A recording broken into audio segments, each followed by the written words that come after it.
Herkese merhabalar. Hepiniz YouTube kanalım Gülümseten Marifetlere hoş geldiniz. Bugünkü örgü anlatımımda iki şişle örülen tek parça örgüden oluşan çok kolay yeni doğan bebek patik modeli yapımını sizlerle paylaşmak istiyorum. İnşallah sizler de beğenirsiniz ve hep birlikte denemiş oluruz. Böyle çorap patik, bot patik şeklinde çok kullanışlı, böyle tam ayağı kavrayan, çok da böyle örmesi kolay, ayakta da çok şık duran harika bir patik modeli oldu. Şimdi hep birlikte yapımına başlayalım. Evet, yeni doğan bebek patik modelimiz için gerekli malzemeleri tek renk ip kullandım. Böyle. Benim ipim patikli ip. Dilerseniz bebe yünüyle de örebilirsiniz. Ördüğünüz ipin İnceliğine, kalınlığına göre şiş numaranızı tercih edebilirsiniz. Şişlerim 3 mm. Bir adet iğnem var dikiş için ve makasım var iplerimi kesmek için. Öncelikle ilmek atarak örgümüze başlayalım. İpimi ben boynuma takarak örüyorum. Bu şekilde örüyorum. Şimdi 36 tane ilmek atacağım. Atacağım ilmek miktarında ipimi buraya ayırdım. Şişimi aldım. Tek şiş üzerine ilmek atıyorum. Böyle ilmeklerimi bu şekilde atıyorum. İlk şişe ilmek atarken ilmeklerimizi gevşek atalım. Böyle sıkı sıkı ilmek atmayalım. Esneme payı bırakalım. Haroşa örgü olduğu için üst tarafı esneyecek. İlk başladığımız başlangıç sırası hiç esnemeyecektir. Çok sıkı atarsak. Lütfen ilmekleri ilk başta atarken gevşek, yumuşak atalım. Böyle gevşek gevşek olsun ve böyle esneme payı olsun. Bu şekilde bakın. Sıkı atarsak bu esneme payı olmayacaktır.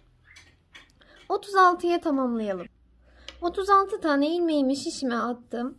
Burası örgümün arka yüzü. Bakın ipim burada. Şimdi örmeye başlıyoruz. Her zaman ilk örmeyi örmeden diğer şişe geçiriyorum ben. Bunu geçirdim. Bunları ters olarak örmeye devam ediyorum.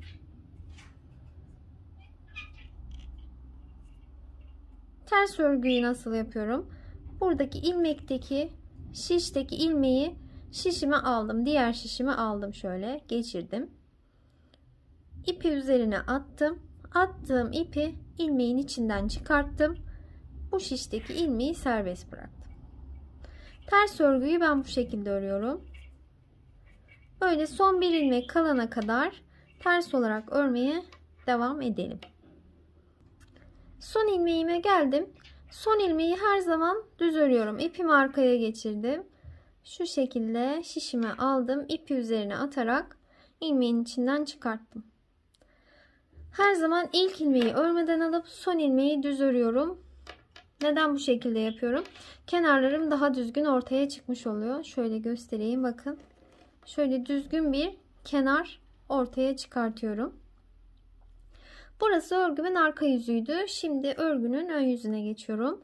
Ön yüzünü nasıl anlıyoruz? Bakın alttaki ilmekler böyle çizgi çizgi. Daha düzgün duruyor. Burası örgümün ön yüzü. Ve başlangıç ipim hep bu tarafta olacak. Örgünün ön yüzünde.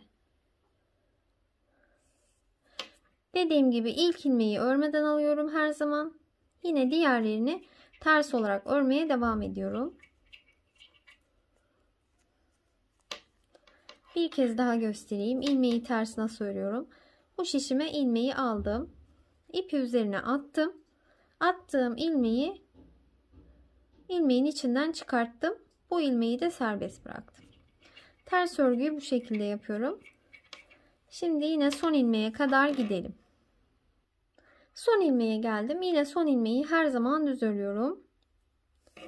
Burası örgümün ön yüzüydü. Bakın bu şekilde bir diş haroşa sırası oluşturdum. Haroşa sırasını ben ilmekleri örgünün arka yüzünde ve ön yüzünde ters örerek oluşturuyorum. Sizler nasıl oluşturuyorsanız o şekilde örebilirsiniz. Ben bu şekilde oluşturuyorum. Böyle haroşa sıralarımızı örmeye devam edelim. Toplam 14 diş haroşa sırası örelim.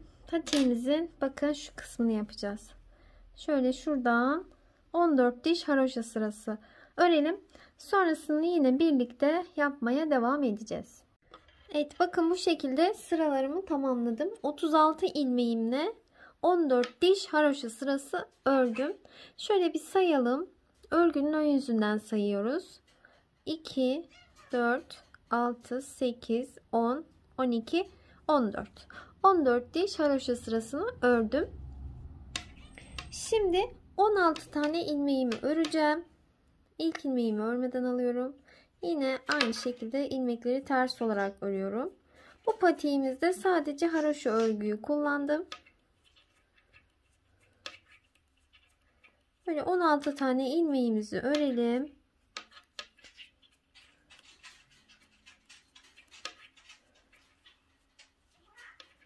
Şöyle bir sayalım. 2, 4, 6, 8, 10, 12, 14, 16. 16 tane ilmeğimi ördüm. Şimdi buradan sonra geriye döneceğim. Buradaki ilmeklerimi bırakıyorum. Bakın 2, 4, 6, 8, 10, 12, 14, 16, 18, 20. 20 tane ilmeğim burada kalıyor. Şöyle geriye dönüyorum. Geriye dönüp buradaki 16 ilmeğimi tekrar örüyorum. İlk ilmeği örmeden aldım. Diğerlerini ters olarak örmeye devam ediyorum. Şu an örgümün arka yüzüne geçtim. 16 ilmeğimi örüyorum.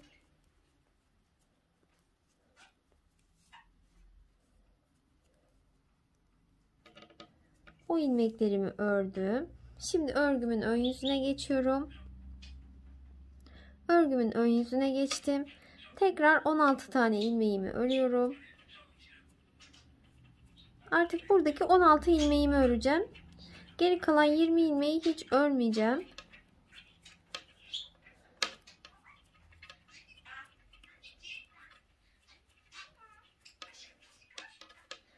En son ilmeğime geldim. Onu düz olarak ördüm. Burada 16 ilmeğim var bakın. Bu 16 ilmeği 14 diş haroşa sırası öreceğiz. Şu an ikinci sıramızı ördük. Buradaki 20 ilmeği hiç örmeyeceğiz. Dilerseniz buradaki 20 ilmeği farklı bir şişe geçirebilirsiniz. Şöyle size göstereyim. Şöyle. Dilerseniz geçirmeden de örebilirsiniz. Ben geçirmeden örmüştüm ama burada sizlere göstermek amaçlı bu şekilde yapıyorum. Çünkü bu 20 ilmekle şu an bir işlem yapmayacağız. Onlar bekleyecekler. 16 ilmeğimle örmeye devam edeceğim. Bakın bu ilmekler burada. Farklı bir şişe ya da bir ipe de geçirip böyle bekletebilirsiniz. Buradaki 16 ilmeğimle örmeye devam edeceğim. 16 ilmeğimle 14 diş haroşa sırası öreceğim. İkinci diş haroşa sıramı örmüştüm. Geriye kalan sıraları da tamamlayalım. Evet, şimdi şöyle bakın 16 ilmeğimle 14 diş haroşa sırası ördüm. Şimdi örmeye başladım. Şurada 16 ilmeğimle örmeye başladım. 2, 4, 6, 8, 10, 12, 14. 14 diş haroşa sırası ördüm. Örgümün ön yüzündeyim. Bakın buradaki ilmeklerimle böyle örerek devam ettim. Bu kısmı hiç ellemedim. Burada da 20 tane ilmeğim var. Şimdi 14. diş haroşa sırasını ördükten sonra buradaki ilmeklerimi de artık örmeye başlıyorum. Bakın hemen başladım. Buradaki 20 ilmeğimi de artık örgüme tekrar ekliyorum. Sıranın sonuna kadar gidelim.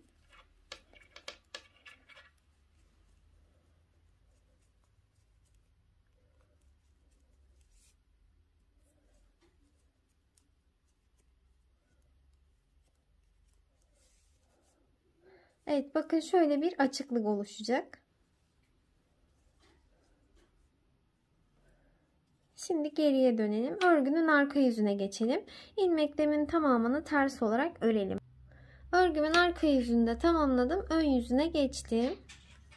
Şimdi buradan sonra tekrar 13 diş haroşa sırası örelim. 36 tane ilmeğimle 13 diş haroşa sırası öreceğim. 14.'yü örerken ilmeklerin tamamını keserek örgümü bitirmiş olacağım. Buradan sonraki sıraları artık saymaya başlayalım. 13 diş haroşa sırası olunca 14. sırayı örerken ilmekleri keselim. Şu şekilde örmeye devam edelim. Evet, böyle sıraları ben tamamladım. Şöyle en son hali bakın bu şekilde. Şimdi şöyle 36 tane ilmeği örmeye başladıktan sonraki sıra sayılarını sayalım. Bakın şuradan başlıyorum. 1, 2, 3, 4, 5, 6, 7, 8, 9, 10, 11, 12, 13. 13 diş haroşa sırasını tamamladım. Şimdi 14. sırayı örerken ilmeklerimi kapatarak örgümü bitirmiş olacağım. Örgümün ön yüzündeyim. 2 ilmeğin ikisini birlikte ters olarak örüyorum. Kalan ilmeği diğer şişe alıyorum. 2 ilmeğin ikisini birlikte ters örüyorum. Kalan ilmeği diğer şişe alıyorum. 2 ilmeğin ikisini birlikte ters örüyorum. Kalan ilmeği diğer şişe alıyorum. Bakın böyle kapatmaya başladım. Tüm ilmeklere aynı işlemi uygulayalım. Evet, tüm ilmeklere bakın böyle aynı işlemi uyguladım. İlmeklerimi kapattım. Son bir tane kaldı. Onu bırakıyorum. Şöyle ipimi uzun keseceğim ki bununla patiğimi dikmek için kullanacağım. Şimdi ipimi uzun kestikten sonra bakın şöyle ilmeğimi çekiyorum. Böyle burayı sıkıca şöyle sıktırıyorum ve tamamlamış oldum. Bakın patiğimin örgüsünü bitirdim. Şimdi dikim aşamasına geçebiliriz. Evet, patiğimin dikmeye başlamadan şu fiyonkunu da örelim ve hepsini birlikte dikmiş olalım. Bu örgü fiyonk yapımı video detaylı anlatımı kanalımda mevcut. Fakat bu videomda da şöyle birlikte bir örelim. Hem hatırlamış olalım. Böyle bırakacağım ilmek miktarında ipimi bıraktım. 12 tane ilmek atacağım. 2, 3, 4, 5, 6, 7, 8, 9, 10, 11, 12. Tekrar bir sayalım, doğru olsun. 2, 4, 6, 8, 10, 12 tane ilmeğimi bu şekilde atmış oldum. Burası örgümün arka yüzü. İpim bu tarafta. Örmeye başlıyorum. Her zaman ilk ilmeği örmeden alıyorum. Diğerlerini ters olarak örüyorum. Bu örgü fiyonku ne kadar büyüklükte istiyorsanız o kadar ilmek atın şişinize. Ben küçük bir fiyonk yapacağım için 12 tane ilmek benim için yeterlidir.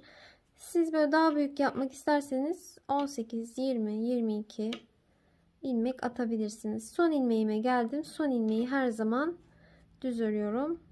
Onu da düz olarak ördüm. Burası örgümün arka yüzü. Şimdi örgümün ön yüzüne geçiyorum. Şöyle bakın, çizgi çizgi. İlk ilmeği her zaman örmeden alıyorum. Son ilmeği düz örüyorum. Kenarlarım daha düzgün ortaya çıkıyor. Yine ilmeklerimi ters olarak örüyorum. İlmekleri örgünün ön yüzünde ve arka yüzünde ters olarak örüyorum. Haroşa örgüyü ben bu şekilde oluşturuyorum. Yine ilmeklerimi ters olarak ördüm. Sıra sonuna geldim. Onu düz olarak ördüm. Örgünün ön yüzündeyim. Bir diş haroşa sırası ördüm. Bu şekilde toplamda 7 diş haroşa sırası örelim. Sonrasında 8. sırayı örerken ilmekleri kapatıp örgümüzü bitirelim. Evet, şöyle sıraları tamamladım. Sayalım. 2, 4, 6, 7 sıra ördüm. Şimdi 8.'yi örerken ilmeklerimi kapatacağım. Tabi burada ilmek sayısını arttırdıkça sıra sayısını da arttırmanız gerekiyor. Daha büyük bir fiyonk yapmak için. Şimdi burada ilmeklerimi kapatıyorum. 2 ilmeğin ikisini birlikte ters ördüm. Kalan ilmeği diğer şişe aldım. 2 ilmeğin ikisini birlikte ters ördüm. Kalan ilmeği diğer şişe aldım. Böyle tüm ilmeklere aynı işlemi uygulayalım. Şöyle son bir ilmeğim kaldı. Onu bir kere daha böyle ters örelim. İpimi burada kısa kesiyorum. Şöyle çekelim. Bu şekilde tamamlamış oldum. Şöyle bakın. Şimdi burada öncelikle şu ilmeklerimizi bir gizleyelim. Bunu da kısaltalım. Şöyle örgünün ters yüzüne ilmeklerimizi şöyle aralara bir gizleyelim.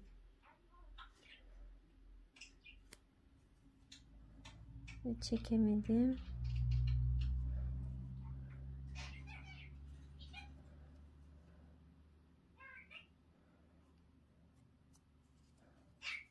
Aynı şekilde bu taraftakini de yapalım.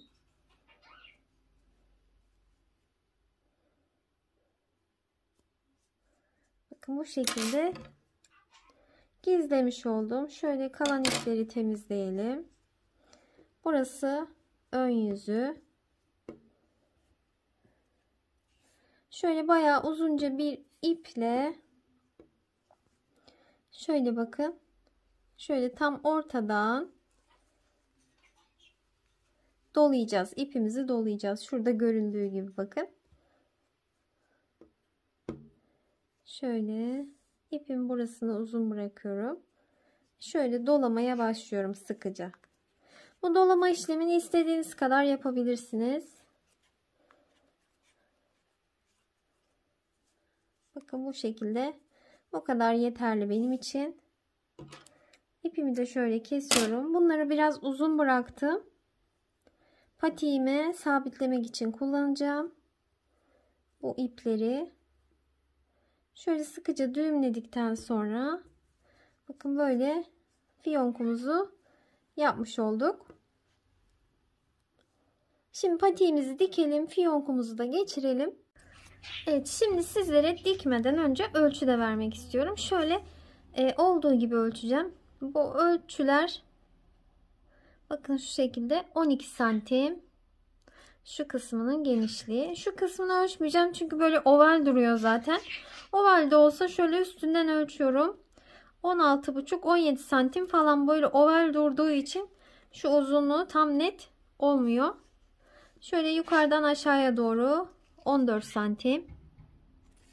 Bu şekilde ölçmüş oldum. Şimdi şöyle tersini çevirelim. İpimin ucuna iğnemi geçirdim. Tersinden dikeceğim patiğimi. Şöyle uç kısmını iğnemi batırdım bakın. Şöyle bir doladım. Bu kısmını böyle düğümlü bir dikiş yapacağım. Şu şekilde yaptım. Ve şöyle iç kısımdaki ilmekleri alarak dikim yapıyorum. Bir ilmek buradan. Bir ilmek karşıdan alıyorum. Bir ilmek buradan. Bir ilmek karşıdan. Böyle yumuşacık örgü gibi bir dikiş yapmış olacağız. Bu dikiş ayağı hiç acıtmayan, hissedilmeyen bir dikiş oluyor.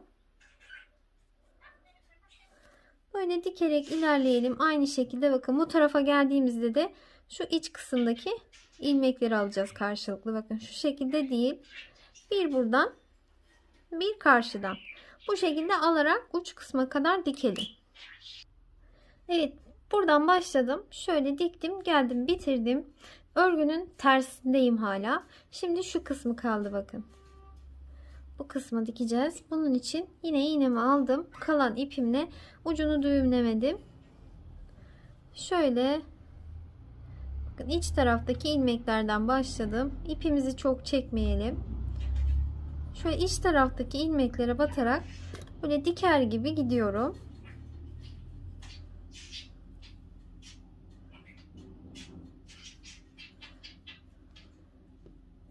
Şöyle bakın şu kenardaki dikerken de kullandığım kenar ilmeklerini böyle batarak diker gibi gidiyorum böyle.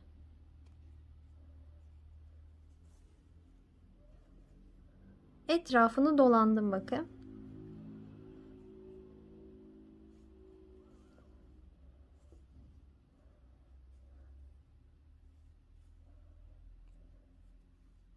Bu şekilde ilmekleri alarak geldim. Bakın şöyle etrafını dolandım. Geldim. Burada hala bir açıklık var. Şöyle ipimi biraz çekeyim. Fazla kalmasın.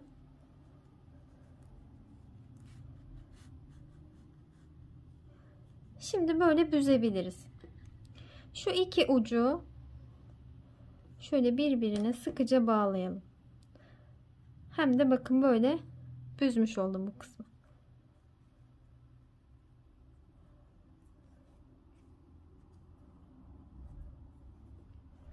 Böyle bağladım.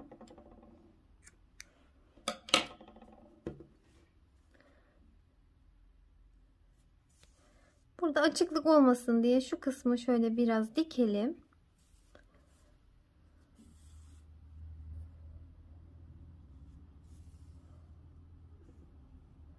Tekrardan ipimi şöyle düğümleyeceğim.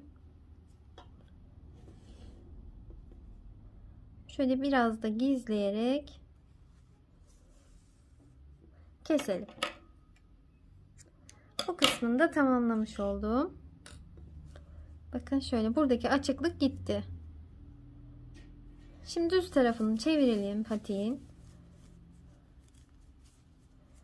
Bakın burası o kısmı. Şimdi bunu manken ayağıma giydireyim. İlmek sayısını az başlarsanız bakın şöyle kıvırmadan bot şeklinde de kullanabilirsiniz. Şöyle ikiye katlayalım. Giyimi, kullanımı gerçekten çok rahat. Şu şekilde bakın burası da taban kısmı. Böyle çok kullanışlı ve çok kolay, pratik bir patik modeli oldu.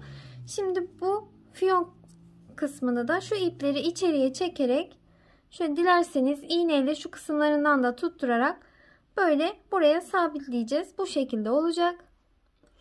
Ben yine bu ipleri çekiyorum. İplerle buraya düğümleyip sabitleyip sonrasında aynı ipleriyle bu iplere iğne geçirip şu kısımlarından biraz dikiyorum. Böyle iyice bakın böyle sıkıca sabitliyorum ki böyle etrafa dönmesin diye. Bu şekilde yapabilirsiniz. Umarım sizler için faydalı bir video olmuştur. İnşallah sizler de beğenirsiniz ve hep birlikte denemiş ve örmüş oluruz. Böyle sade de kullanabilirsiniz. Benim gibi fiyonkla da süsleyebilirsiniz. Püskül de yapabilirsiniz. Pompon da yapabilirsiniz. Hepsi çok güzel olacaktır. Çok da güzel yakışacaktır. Böyle pembiş pembiş hem kız hem erkek bebeklere uygun renklerde örerek uygulayabilirsiniz. Bir sonraki videolarımda görüşmek üzere. Hoşça kalın. Kanalıma abone olarak destek olursanız çok mutlu olurum. Örgü ve videolarımı takip etmek için kanalıma abone olmanız yeterlidir.